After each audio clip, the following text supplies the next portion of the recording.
दोस्तों, अगर नेहरू ना होते, इंदिरा गांधी ना होती, राजीव गांधी ना होते या फिर राहुल गांधी ना होते तो आज संविधान पर चर्चा के दौरान प्रधानमंत्री मोदी क्या बोलते।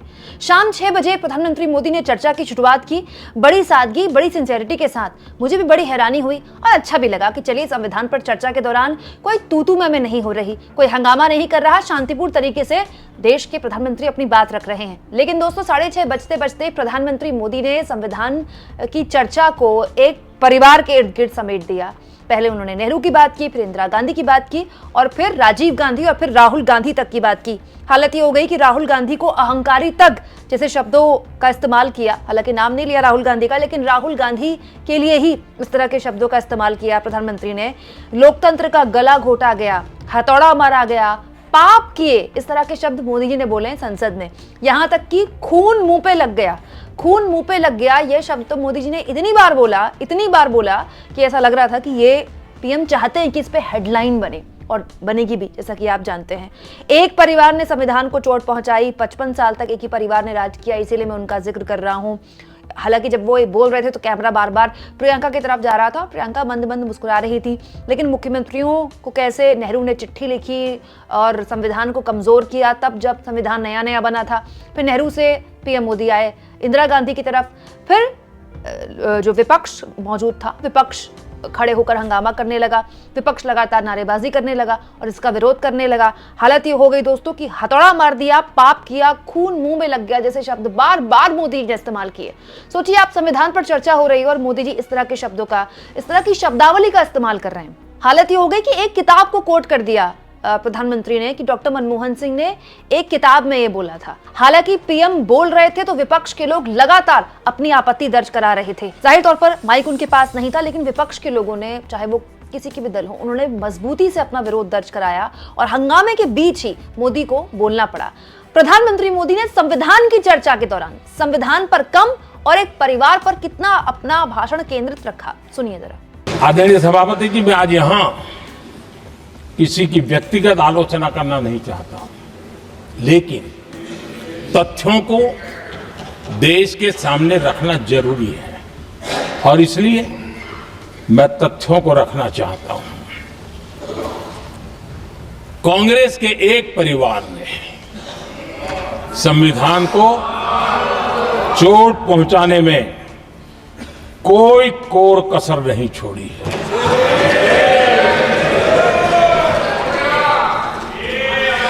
और मैं इसलिए एक परिवार का उल्लेख करता हूं कि 75 साल की हमारी यात्रा में 55 साल एक ही परिवार ने राज किया है। इसलिए देश को क्या क्या हुआ है ये जानने का अधिकार है। और इस परिवार के कुविचार, कुरीति, कुनीति, इसकी परंपरा निरंतर चल रही है।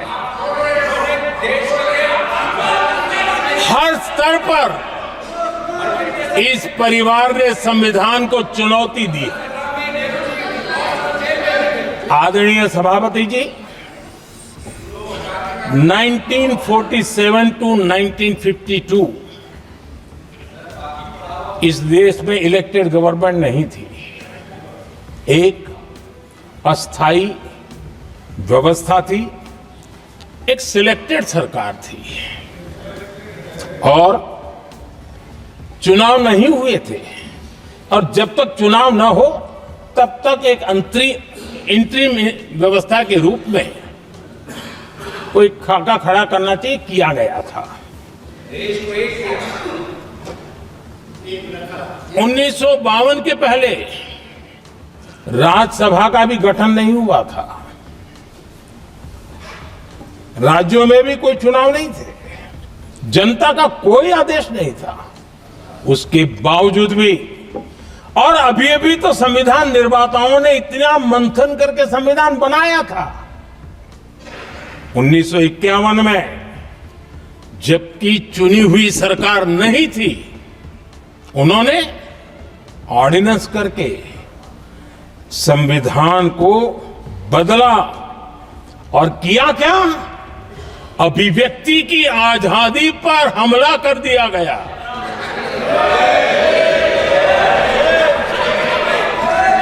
और ये संविधान निर्माताओं का भी अपमान था, क्योंकि ऐसी बातें कोई संविधान सभा में नहीं आई होगी, ऐसा नहीं है, लेकिन वहां उनकी चली नहीं। तो बाद में जैसे ही मौका मिला, उन्होंने अभिव्यक्ति की इस आजादी को, उस पर उन्होंने हथौड़ा मार दिया।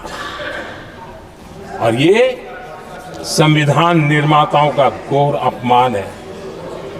अपने मन की चीजें जो संविधान सभा के अंदर नहीं करवा पाए, उन्होंने पिछले दरवाजे से किया, और वो भी चुनी हुई सरकार के वो प्रधानमंत्री नहीं थे, उन्होंने पाप किया था।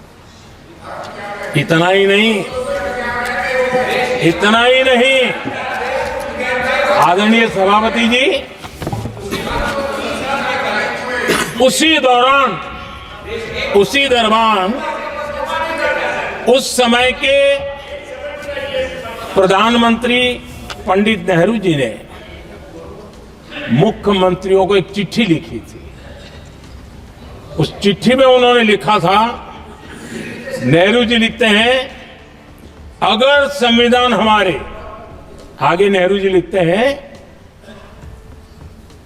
अगर संविधान हमारे रास्ते के बीच में आ जाए, ये नेहरू जी लिख रहे हैं, अगर संविधान हमारे रास्ते के बीच में आ जाए, आगे नेहरू जी कह रहे हैं, तो हर हाल में संविधान में परिवर्तन करना चाहिए। ये नेहरू जी ने मुख्यमंत्रियों को चिट्ठी लिखी।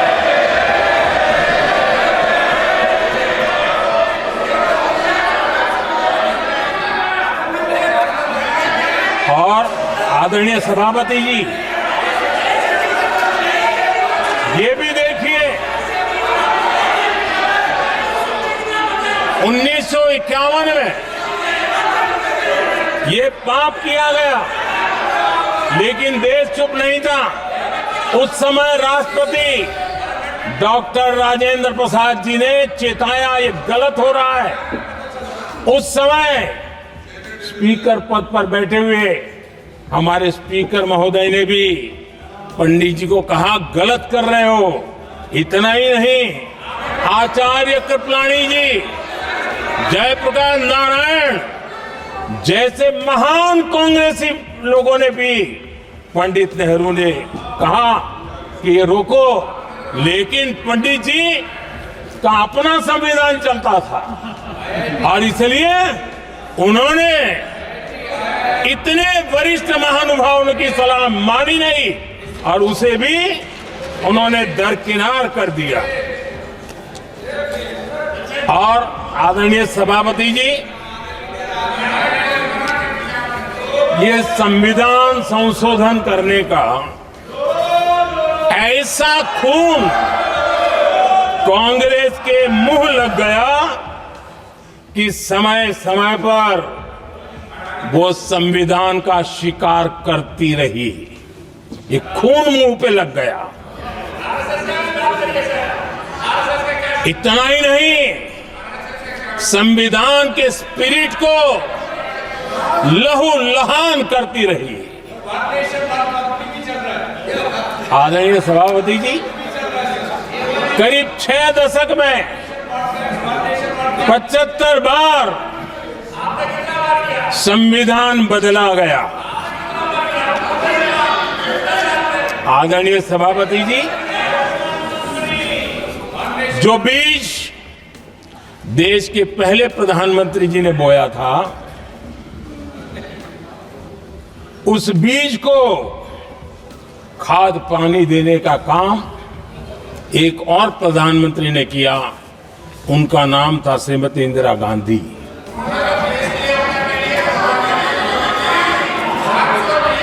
जो पाप पहले प्रधानमंत्री करके गए और जो खून लग गया था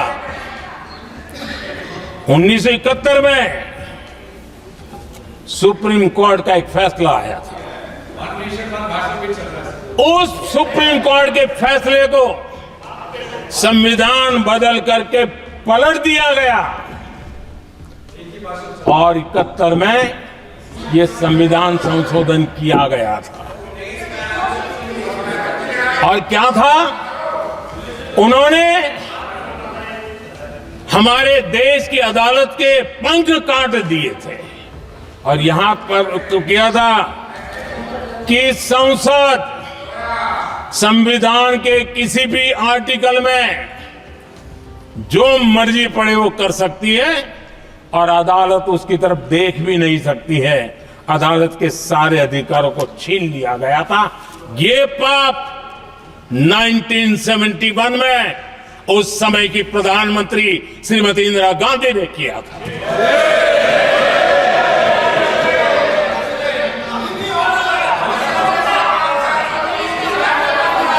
और इस परिवर्तन ने इंदिरा जी की सरकार को मौलिक अधिकारों को छीनने का और न्यायपालिका पर नियंत्रण करने का अधिकार दिया, सक्षम बना दिया था। आदरणीय सभापति जी, खून मुंह पे लग गया था, कोई रोकने वाला था नहीं। और इसलिए जब इंदिरा जी के चुनाव को गैर रीति के कारण, असंवैधानिक तरीके से चुनाव लड़ने के कारण अदालत ने उनके चुनाव को खारिज कर दिया और उनको एमपी पद छोड़ने की नौबत आई,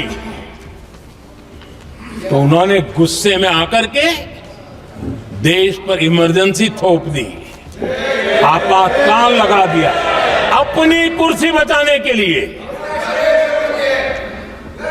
और उसके बाद इतना ही नहीं, उन्होंने इमरजेंसी तो लगाई, संविधान का दुरुपयोग तो किया ही किया, भारत के लोकतंत्र का गला तो घोंट ही दिया।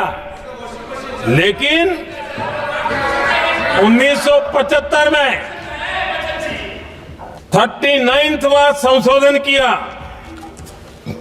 और उसमें उन्होंने क्या किया, राष्ट्रपति, उपराष्ट्रपति, प्रधानमंत्री, अध्यक्ष, इनके चुनाव के खिलाफ कोई कोर्ट में जा ही नहीं सकता है, ऐसा उन्होंने, और वो भी रिट्रोस्पेक्टिव किया,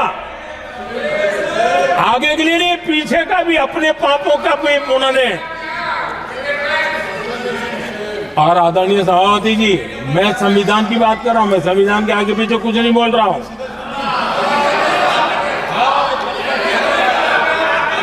आदरणीय सभापति जी,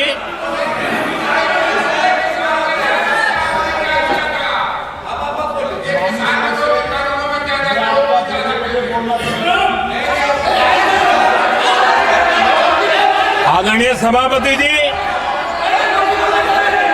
इमरजेंसी में लोगों के अधिकार छीन लिए गए, देश के हजारों लोगों को जेलों में ठूंस दिया गया, न्यायपालिका का गला घोंट दिया गया, अखबारों की स्वतंत्रता पर ताले लगा दिए गए। इतना ही नहीं, कमिटेड जुडिशरी, इस विचार को उन्होंने पूरी ताकत दी। और इतना ही नहीं, जिस जस्टिस एच.आर. खन्ना ने उनके चुनाव में उनको खिलाफ जो जजमेंट दिया था, वो इतना गुस्सा भरा था कि जब जस्टिस एच.आर. खन्ना, जो सीनियरिटी के आधार पर सुप्रीम कोर्ट के चीफ जस्टिस बनने थे, जिन्होंने संविधान के सम्मान करते हुए उस स्पिरिट से इंदिरा जी को सजा दी थी, उन्होंने मुख्य न्यायाधीश नहीं बनने दिया। ये संविधान और लोकतांत्रिक प्रक्रिया रही।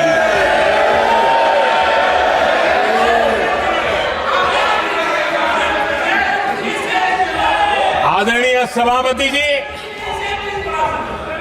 यहां भी ऐसे कई दल बैठे हैं जिनके मुखिया भी सारे जेल में हुआ करते थे। ये इनकी मजबूरी है कि वहां जाके बैठे हैं। उनको भी जेलों में ठूस दिया गया था। आदरणीय सभापति जी, देश पर जुल्म तांडव चल रहा था। निर्दोष लोगों को जेलों में ठूस दिया जाता था। लाठियां बरताई जाती थी। कई लोग जेलों में मौत के शरण हो गए थे और एक निर्दयी सरकार संविधान को चूर चूर करती रही थी। आदरणीय सभापति जी, ये परंपरा यहां नहीं रुकी। जो परंपरा नेहरू जी ने शुरू की थी, जिसको दूसरे प्रधानमंत्री जी इंदिरा जी ने आगे बढ़ाया, क्योंकि खून मुंह पे लग गया था और इसलिए राजीव गांधी जी प्रधानमंत्री बने। उन्होंने संविधान को एक और गंभीर झटका दे दिया। सबको समानता,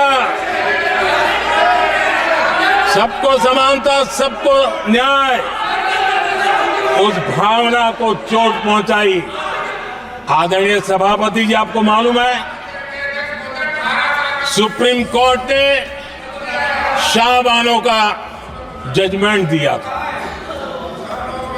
एक भारत की महिला को न्याय देने का काम संविधान की मर्यादा और स्पिरिट के आधार पर देश की सुप्रीम कोर्ट ने दिया था।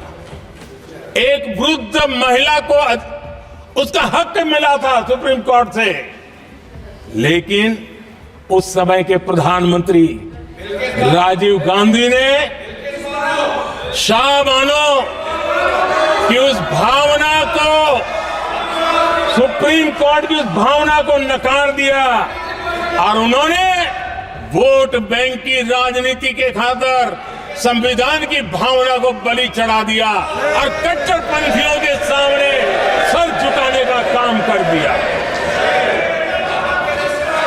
उन्होंने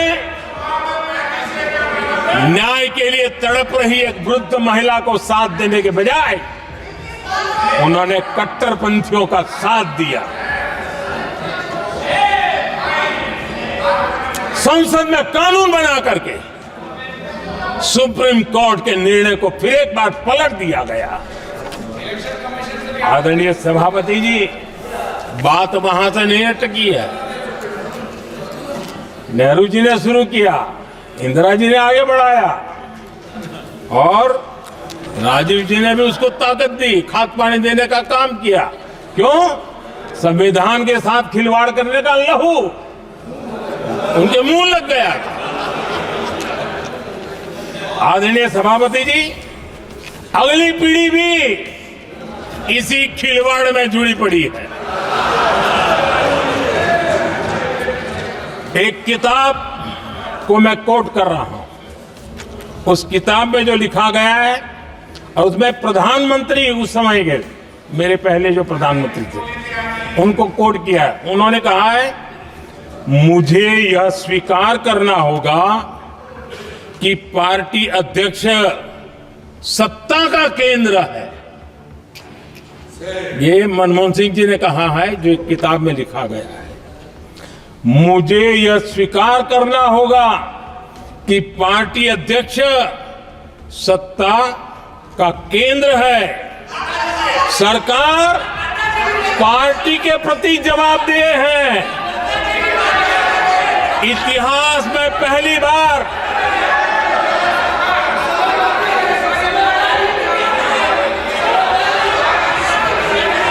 आदरणीय सभापति जी, नहीं, आप सदन इतिहास में पहली बार ये तरीका बिल्कुल ठीक नहीं है। सदन के नेता बोल रहे हैं, आपको मर्यादा रखनी चाहिए। ऐसे सदन नहीं चलेगा इस तरीके से, गलत तरीका आपका ये। माननीय प्रधानमंत्री जी, आदरणीय सभापति जी, इतिहास में पहली बार संविधान को ऐसी गहरी चोट पहुंचा दी गई। संविधान निर्माताओं ने चुनी हुई सरकार और चुने हुए प्रधानमंत्री की कल्पना तक ही हमारा संविधान था, लेकिन इन्होंने तो प्रधानमंत्री के ऊपर एक गैर संवैधानिक, और जिसने कोई शपथ भी नहीं लिया था, नेशनल एडवाइजरी काउंसिल पीएमओ के भी ऊपर बैठा दिया। पीएमओ के ऊपर अघोषित दर्जा दे दिया गया।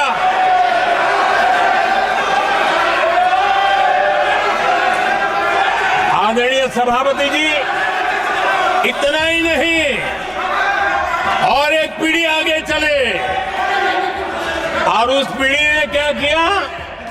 भारत के संविधान के तहत देश की जनता जनार्दन सरकार चुनती है और वो सरकार का मुखिया कैबिनेट बनाता है। ये संविधान के तहत है। इस कैबिनेट ने जो निर्णय किया, संविधान का अपमान करने वाले अहंकार से भरे लोगों ने पत्रकारों के सामने कैबिनेट